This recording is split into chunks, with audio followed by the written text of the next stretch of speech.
Eksipien koprose adalah kombinasi dari dua atau lebih eksipien kompendial atau non-kompendial yang dirancang untuk memodifikasi sifatnya secara fisik dengan cara yang tidak dapat dicapai dengan pencampuran fisik sederhana dan tanpa perubahan kimia yang signifikan.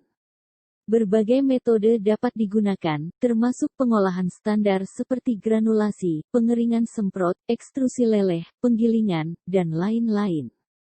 Pilihan untuk aplikasi khusus tergantung pada bahan yang digunakan, misalnya bentuknya, apakah serbuk kering atau cairan, dan sifat fisik spesifik yang diinginkan. Demikian pula rasio komponen dapat bervariasi tergantung pada kinerja yang diinginkan. Pengembangan eksipien baru hingga saat ini lebih digerakkan oleh pasar daripada didorong oleh pemasaran.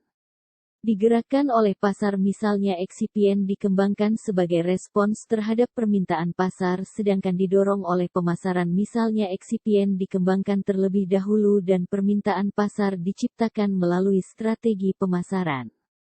Faktanya, selama beberapa tahun terakhir, tidak ada satupun eksipien kimia baru yang diperkenalkan ke pasar. Alasan utama kurangnya eksipien kimia baru ini adalah biaya yang relatif tinggi yang dibutuhkan dalam penemuan dan pengembangan eksipien. Namun, dengan meningkatnya jumlah gugus obat baru dengan berbagai sifat fisikokimia dan stabilitas, ada tekanan yang meningkat pada formulator untuk mencari eksipien baru untuk mencapai fungsi yang diinginkan. Faktor lain yang mendorong pencarian eksipien baru adalah 1. Semakin populernya proses kempa langsung dan permintaan akan bahan pengisi ideal yang dapat menggantikan dua atau lebih eksipien. 2. Kemampuan mesin tablet yang meningkat kecepatannya, sehingga membutuhkan eksipien untuk mempertahankan kompresibilitas yang baik dan variasi bobot tablet yang rendah meskipun waktu pengempaan sangat singkat. 3. Kekurangan eksipien yang ada seperti berkurangnya kompaktibilitas mikrokristalin selulosa atau MCC pada granulasi basah, sensitivitas kelembaban tinggi, dan pengisian dye yang buruk. 4. Kurangnya eksipien yang memenuhi kebutuhan pasien tertentu seperti penderita diabetes, hipertensi, dan sensitivitas laktosa dan sorbitol. Faktor pendorong pencarian eksipien baru yang keenam adalah adanya kebutuhan eksipien baru untuk memodulasi kelarutan, permeabilitas, atau stabilitas molekul obat.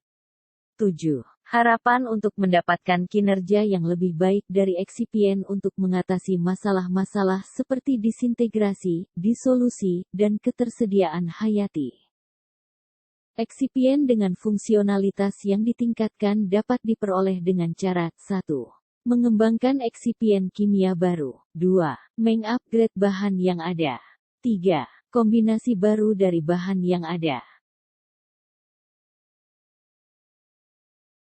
Coprocessing didasarkan pada konsep baru dari dua atau lebih eksipien yang berinteraksi pada tingkat subpartikel, yang tujuannya adalah untuk memberikan sinergi peningkatan fungsionalitas serta menutupi sifat yang tidak diinginkan dari eksipien individu.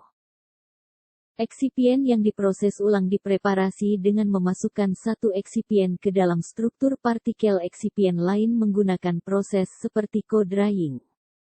Jadi, eksipien koproses adalah campuran fisik sederhana dari dua atau lebih eksipien yang ada, dicampur pada tingkat partikel. Langkah-langkah dalam proses mengembangkan eksipien. 1. Identifikasi kelompok eksipien yang akan diolah kembali dengan mempelajari secara hati-hati karakteristik material dan persyaratan fungsionalitas.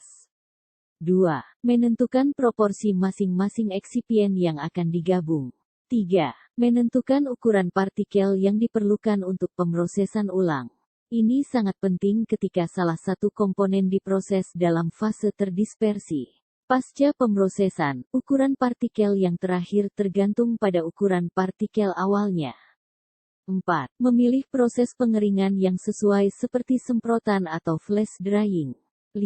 Mengoptimalkan proses.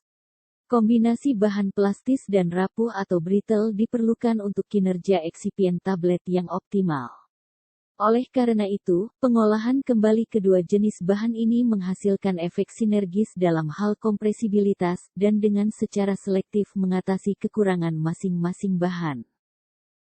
Berikut ini adalah beberapa contoh coprocessing yang telah dilakukan untuk mendapatkan eksipien baru.